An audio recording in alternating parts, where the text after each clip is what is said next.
Estimados y estimadas todos y todas, mi nombre es Pedro Salido y soy profesor en la Facultad de Educación de la UCLM, la Universidad de Castilla-La Mancha, en el campus de Ciudad Real.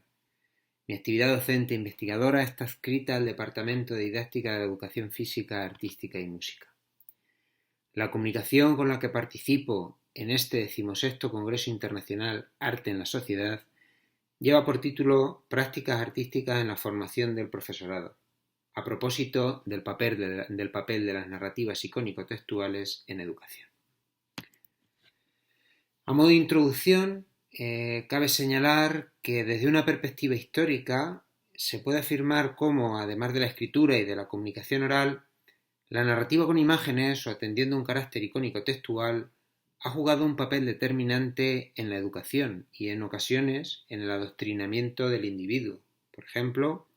el caso del uso que la Iglesia hizo de la escultura y la pintura medievales es un claro ejemplo de ello. Función del componente visual, que en este caso fue más allá del mero disfrute estético, porque en un entorno social en el que la gran masa de la población no sabía leer, la narración gráfica fue un medio de instrucción en los dogmas de la fe cristiana. Para el ámbito de la educación, más concretamente y vinculado al tema que nos ocupa en este trabajo, podemos destacar aportes como los del pedagogo checo Amos Komeni, en su Orbis Sensualium Pictus, un texto publicado en 1658, ya advirtió del potencial de la imagen para estimular y facilitar el aprendizaje. La obra de Komeni fue considerada el primer libro ilustrado destinado al colectivo infantil. Este papel educativo del recurso visual fue retomado por las aleluyas que proliferaron desde el siglo XVIII hasta la década de los 30 del siglo XX. Como forma híbrida de narración, estaban compuestas por una serie de estampas, normalmente 48 imágenes, acompañadas de unos versos pareados al pie. Destacaron como recurso lúdico y adoctrinador, pero también fueron una herramienta con un enorme potencial para iniciar en la lectura una sociedad que mantenía tasas de analfabetismo cercanas a las de la Edad Media. A finales del siglo XVIII, casi todos los países europeos se interesaron por dirigir pliegos de aleluyas al público infantil. La literatura sobre el tema lo estipula, lo recoge así, y en este contexto aparecieron en España algunos títulos dedicados al juego como baraja infantil, lotería infantil, juego de la ruleta para los niños o los juegos de la infancia. Una aleluya que pueden ver ahí en la primera imagen. Algunas también se dedicaron a personajes de la infancia, como Bertoldo, Bertoldino y Cascaseno, y otras buscaron el origen de su guión en clásicos de la literatura. Muchas aleluyas se dedicaron a las fábulas de Esopo, las aventuras de Telémaco, fábulas de Iriarte, Robinson Crusoe también protagonizó algunas, y otras como la que veis ahí, esa aleluya o auca, dedicada a Don Quijote de la Mancha, uno de los personajes con más protagonismo de la literatura española. Las características de estas publicaciones, como pueden ver en imagen, combinaban imagen y texto,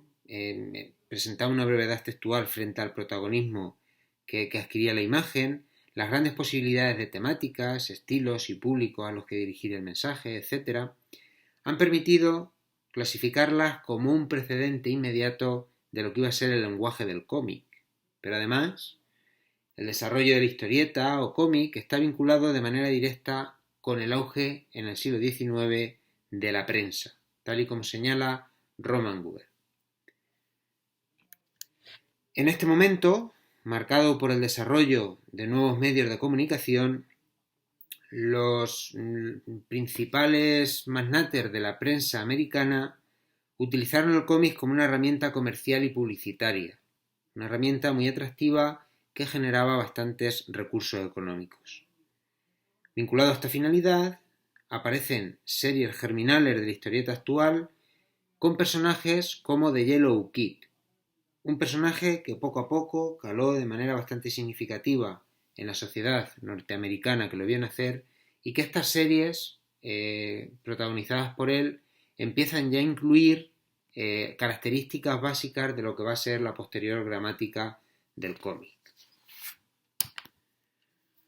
Junto a esta función meramente comercial, el cómic también tuvo una importante labor didáctica. En Estados Unidos, el cómic tuvo una gran aceptación entre la población de inmigrantes que no dominaban el inglés y aprovecharon la sencillez del lenguaje icónico-textual de este tipo de herramienta artística para acercarse al idioma.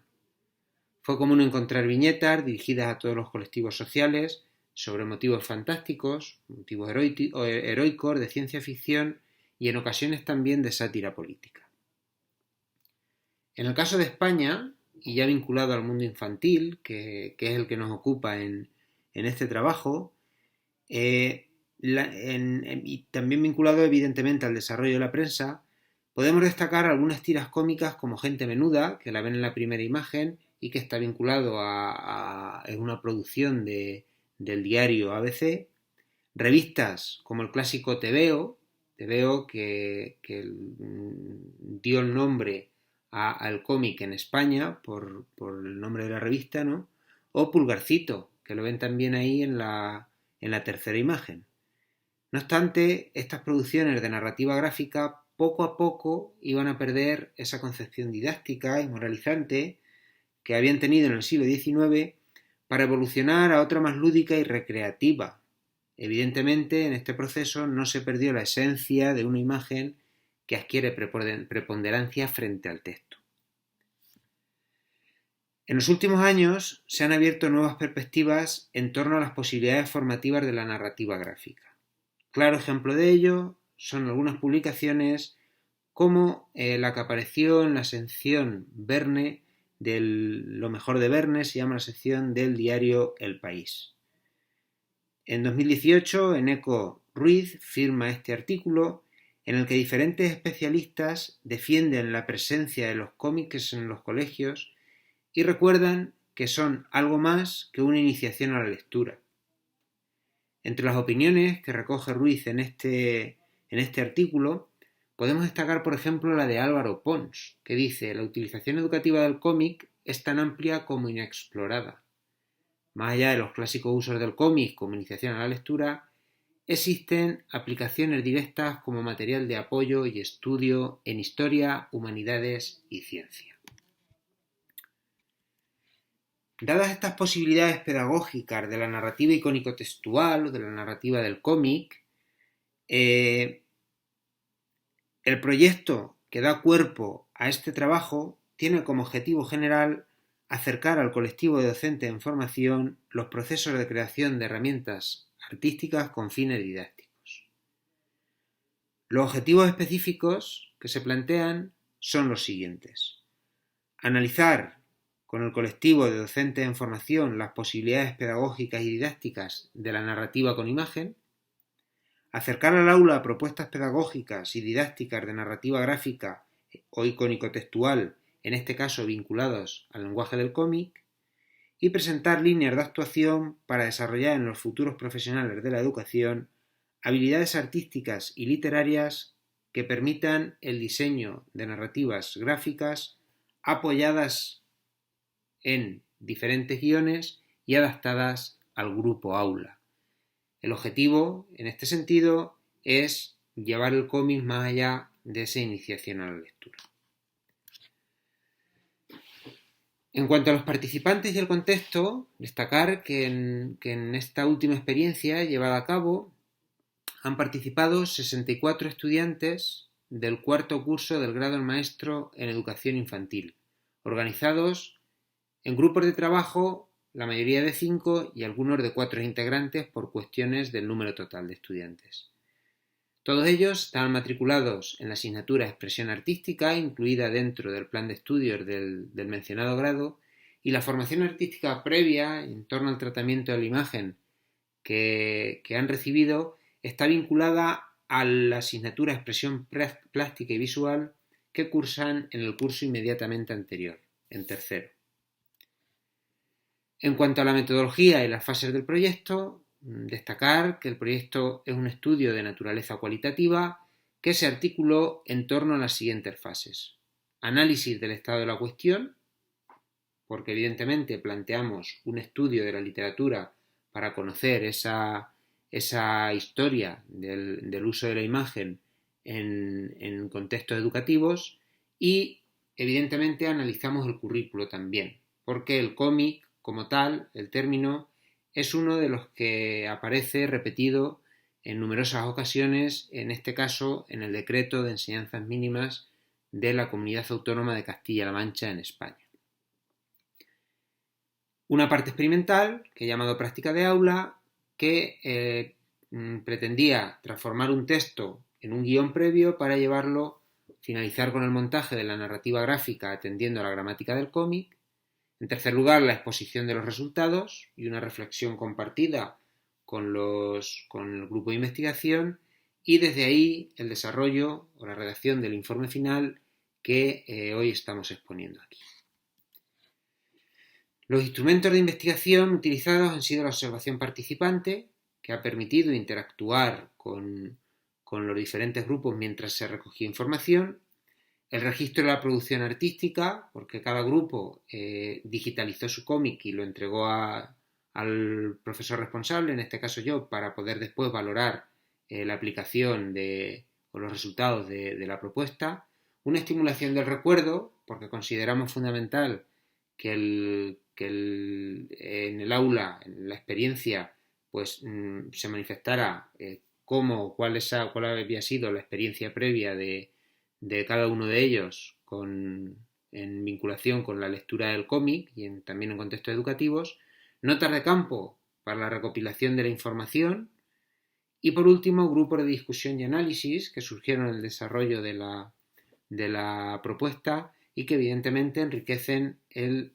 discurso final de esta comunicación. En cuanto a la experiencia de aula, vinculada a esa parte 3 que hablaba anteriormente, pues señalar que una primera fase consistió en analizar los bloques de unidades del lenguaje del cómic, es decir, la gramática del cómic. Se analizó el lenguaje visual porque en este caso es necesario conocer las unidades mínimas que forman parte del lenguaje del cómic. Así pues, se analizó la viñeta como unidad mínima de narración, organizada en torno a un eje espacial y otro temporal,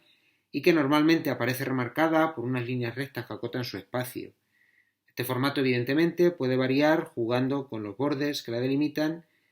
y la forma geométrica para aportar diferentes matices expresivos, como dicen Trondheim y García. Su composición es determinante en el tipo de plano, pues delimita el espacio real en el que se desarrolla la acción. Entonces, su elección va a variar según lo que se esté contando. De ahí la necesidad de trabajar escalaridad de la imagen con el colectivo en formación para hablar de los diferentes tipos de plano y sus características, desde el gran plano general, como viñetas que representan un gran decorado y que suelen servir para incluir muchos detalles del contexto en el que se va a desarrollar la acción. Plano general,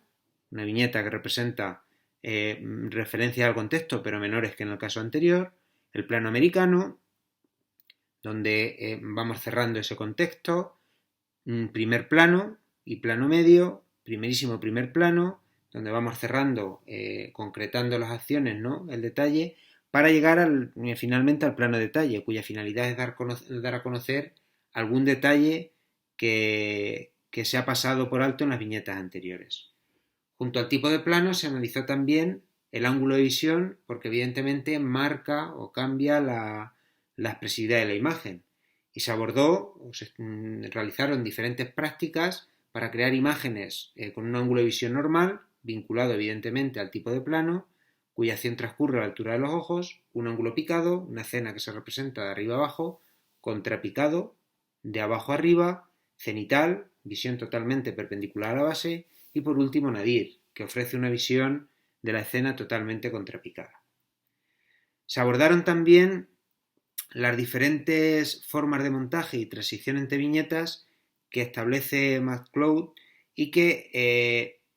en este caso lo que pretendimos era que el estudiante en formación sea capaz de diseñar cómics y que tenga en cuenta cómo se ha de dar continuidad y movimiento en la secuencia representada. De esta manera se habló del momento a momento, en la transición, que requiere una clausura pequeña por parte del lector, acción a acción, cuyas viñetas representan un elemento que progresa acción a acción, tema a tema, requiere una mayor participación del lector para dar sentido a las transiciones, escena a escena, transportan al lector a distancias considerables de tiempo y espacio, lo que exige hacer un uso del razonamiento deductivo, aspecto a aspecto,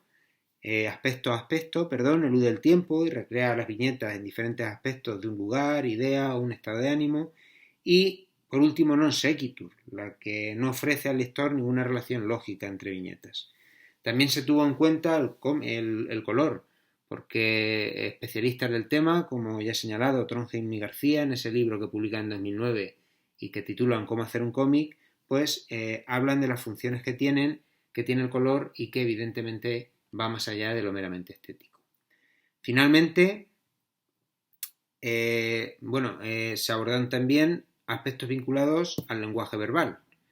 porque evidentemente estamos hablando de una narrativa que combina imagen y texto. Entonces, para ello se explicó las características del bocadillo, cuándo se puede duplicar el bocadillo, número de deltas, etc. Se presentó las características de la cartela, como esa forma rectangular que sirve para incluir en la historia la voz del narrador o una referencia de tiempo igual que no se integra en la imagen. El cartucho, tipo de cartela que ocupa el espacio de una viñeta y que sirve de enlace entre dos viñetas consecutivas. Onomatopeyas, que son las transcripciones fonéticas de los sonidos y ruidos y que forman parte también del lenguaje del cómic. Y también se habló de la importancia del tipo y del tamaño de letra por aportar datos sobre las características de los personajes, el tono de voz empleado, etc. Por último, se analizaron los signos convencionales, hablando de metáfora visual, como esa convención gráfica que permite expresar una idea a través de una imagen, por ejemplo, esa bombilla que aparece ahí relacionada con una idea, figuras o líneas cinéticas, donde la utilización de rayas, curvas o ciertas figuras permiten reflejar en la naturaleza inmóvil del cómic una realidad más dinámica, o signos de apoyo que permiten enriquecer la expresión de los personajes de la historia. Esta experiencia de aula, como tal, parte de esa parte teórica y lo que planteamos ahora es llevar esto, la parte teórica, volcarla a un guión y, evidentemente, finalizar con una narrativa gráfica. Entonces, en este caso lo que se hizo fue aportar al estudiante, a los grupos de trabajo, un texto del cuento El Mago de Oz, y lo que se pedía era que transformaran ese texto en un guión de cómic, donde deberían incluir esa parte de imagen atendiendo a los diferentes elementos de la gramática del cómic que acabamos de ver. Una vez diseñado el guión, cuyo resultado es esta tabla por páginas donde nos describe la viñeta, la descripción de la imagen, para poder crearla después con esa vinculación de plano y ángulo, y la parte de diálogo, donde se incluye cartela, etcétera, bocadillos, tipos de bocadillos, etcétera. Esa es la parte previa para generar posteriormente esa narrativa gráfica final, cuyo ejemplo veis también en esa imagen que he rotulado con el número 5. En cuanto a los resultados, pues en primer lugar cabe destacar la importancia de acercar a los colectivos docentes en formación el potencial pedagógico de la narrativa gráfica y que esto parta desde una perspectiva histórica, es decir, que se vea que el uso de la imagen ha sido algo que ha tenido enorme protagonismo desde el punto de vista de la formación didáctica. Por otro lado, un repaso por las diferentes herramientas que permiten generar cómic puso de manifiesto la proliferación de narrativas con imágenes vinculadas al fácil acceso a esas herramientas digitales. Pero otro resultado que sostuvo fue las principales problemáticas que presenta este tipo de narrativas ante el desconocimiento de la gramática del cómic. Entonces, en ocasiones encontramos narrativas que no están o no cumplen aspectos propios de ese lenguaje de la narrativa gráfica. Por último, Penúltimo, destacar que el proceso de formación llevado a cabo con esta experiencia supuso una mejora cualitativa en el uso didáctico de las narrativas icónico-textuales, es decir, ese uso que nos hablaba Pons y que hablaba de la importancia de que no sea solo una herramienta para enseñar a leer, pues queda puesto de manifiesto con este tipo de experiencias, donde lo que se plantea es que el docente sea capaz de generar su propia herramienta de narrativa gráfica vinculada a las exigencias curriculares actuales y de esta manera dar respuesta, como pongo en el último resultado, a lo que nos está pidiendo el decreto en un contexto interdisciplinar. A modo de conclusión, señalar en primer lugar la necesidad de introducir las narrativas icónicos textuales en el aula. Y esto parte evidentemente de los procesos de formación de docente, ya sea la lectura o sea el diseño de este tipo de narrativas, de manera evidentemente